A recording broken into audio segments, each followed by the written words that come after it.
দেখুন আমি তো আপনার আজীবন মানে সমাজসেবক হিসাবে কাম করিয়া গেছি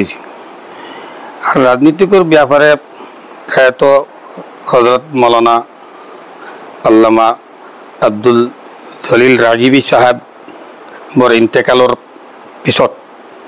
মই কোনো ৰাজনীতিক দলৰ লগে সক্ৰিয়ভাৱে ৰাজনীতি কৰা নাই এজ এ ভোটাৰ হিচাপত মই এই কংগ্ৰেছৰ এটা ভোটাৰ হিচাপত আছিলোঁ আৰু এতিয়া মানে এই সমাজসেৱকৰ কাম কৰি মধ্য অসম মিডিল অসম বৰাকবেলি সব গাঁৱে ভূঞে ঘূৰি পেলাই মই এই কথাটো দেখিছোঁ যে এতিয়া ৰাজনীতিক প্লেটফৰ্মত আহি ৰাইজৰ সেৱা কৰিব পৰা যাব আৰু সেইকাৰণে কংগ্ৰেছে মোক অসম মাইনৰিটি সেলৰ ভাইচ প্ৰেচিডেণ্ট পদবীটো দি মোক কাম কৰাৰ সুযোগ দিছে তাৰ কাৰণে মই কংগ্ৰেছ মহলক মই ধন্যবাদ জনাই আছোঁ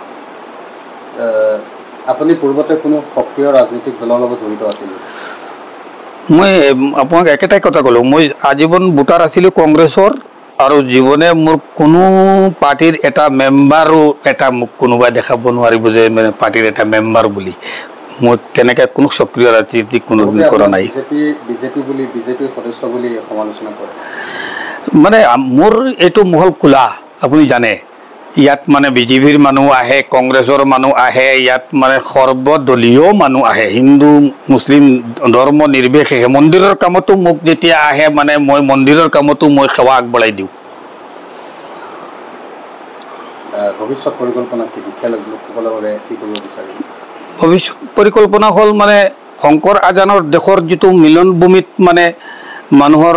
ভাগ ভাগ কৰিব বিচৰা ৰাজনীতিক মানে দূৰ কৰিবলৈ আৰু সকলো হিন্দু ধৰ্ম নিৰ্বিশেষে সকলো একত্ৰীকৰণ কৰি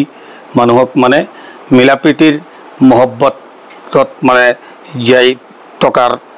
যিটো প্ৰয়াস সেইটো মই কংগ্ৰেছৰ কাম কৰি পেলাই জাৰি ৰাখিম